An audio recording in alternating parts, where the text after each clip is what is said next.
ప్రజా సమస్యల సత్వర పరిష్కారం కోసం నిర్వహిస్తున్న ప్రజావాణి కార్యక్రమంలో వచ్చే ఫిర్యాదులకు ప్రాధాన్యతనిస్తూ త్వరితగతిన పరిష్కరించాలని జిల్లా కలెక్టర్ పి. ప్రావీణ్య అధికారులను ఆదేశించారు.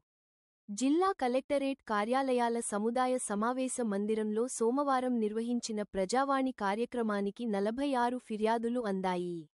జిల్లాలోని వివిధ ప్రాంతాల నుండి వచ్చిన ఫిర్యాదుదారులు తమ సమస్యలను కలెక్టర్తో పాటు అదనపు కలెక్టర్లు చంద్రశేఖర్, మాధురి, డిఆర్ఓ పద్మజరాణి లకు విన్నవిస్తూ అర్జీలు సమర్పించారు.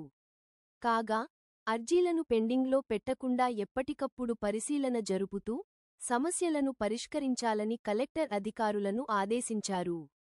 ఫిర్యాదులపై చేపట్టిన చర్యలను వివరిస్తూ అర్జీదారులకు సమాచారం తెలియజేయాలని సూచించారు. ఈ కార్యక్రమంలో వివిధ శాఖల జిల్లా అధికారులు పాల్గొన్నారు.